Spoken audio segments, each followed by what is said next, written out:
Hi, I'm Brande Stitt with the Women's Business Center, and we work very closely with clients that are applying for microloans, which are loans that range in size between $500 all the way up to $50,000 and are really intended for clients that are not yet ready for a bank loan for a variety of reasons, ranging from lack of collateral that might be required by a traditional lender. Could be that their credit score is not quite what a traditional lender is looking for, or the amount just may not be large enough for that lender to be able to make that loan.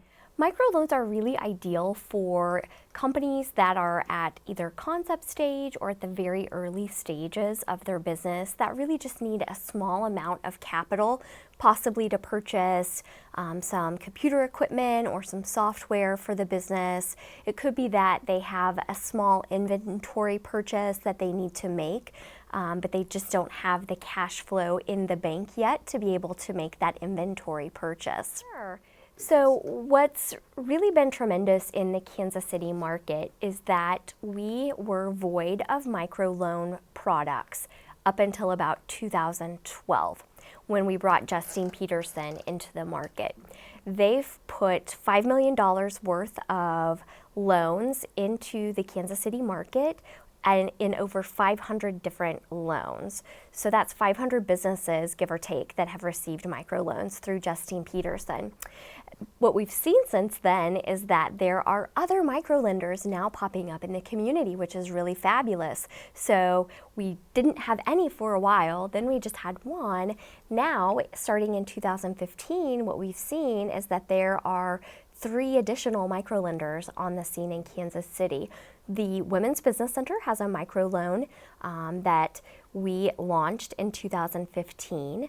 The Hispanic Economic Development Corporation has a microloan that was previously not functioning, but now they have received additional funding and they're making loans again. And AltCap, which is formerly the Kansas City, Missouri CDE, has received their CDFI status and are now providing microloans as well to Kansas City, Missouri businesses.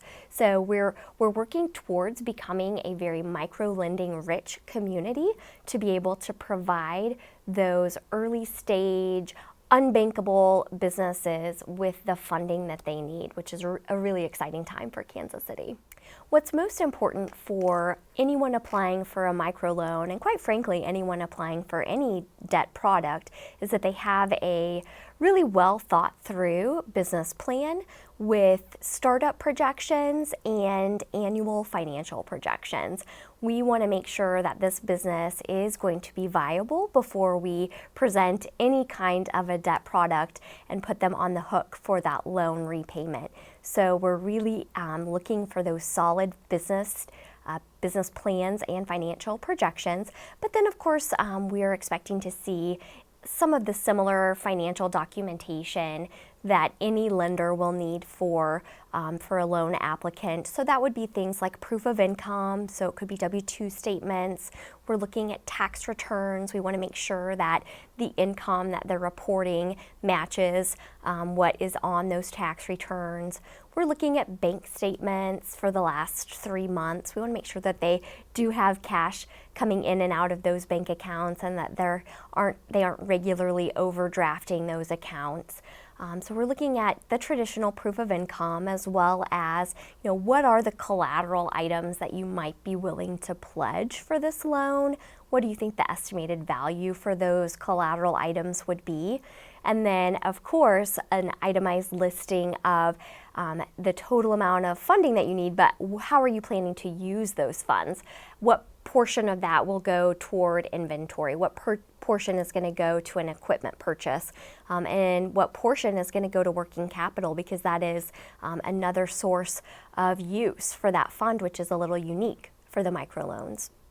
The advantages for microloans are, really just that introductory seed capital for an individual that, again, is not ready for a bank loan.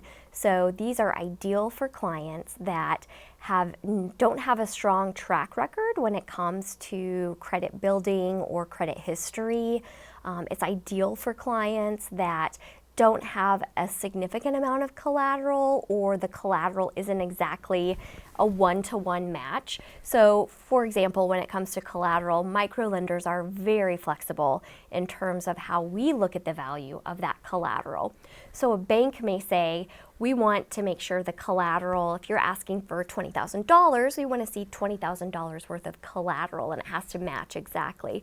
Whereas we might say, okay, you're looking for $10,000 and all you have to offer us is a vehicle worth about $5,000. But we know that that's the only vehicle for your household, and that's a really, really important piece of collateral, an important asset for your family. If you're willing to pledge that for the microloan, we'll accept it. It doesn't have to be a one-to-one match, because the value that that item has to you as the business owner is so high that we know that you're going to be willing to make that loan payment to keep that asset. The biggest negative for a microloan is that there are going to be higher interest rates attached to a microloan. So typically what you're going to see in a microloan product is an interest rate anywhere between 8 to 12%, which is higher than what you're going to see with a traditional lender. Most traditional lenders are going to be looking at typically 4 to 7% on a business product, maybe something lower on a personal loan product. And so we don't want to keep our clients in a microloan forever, because we don't want them paying those higher interest rates. Our goal is always to get them graduated to a traditional loan so that they have access to cheaper money. So our hope is that through the microloans, we're building their credit score, we're helping to grow the financial history of that business so that they have a successful track record to show a traditional lender, which will give them access to those lower interest rates.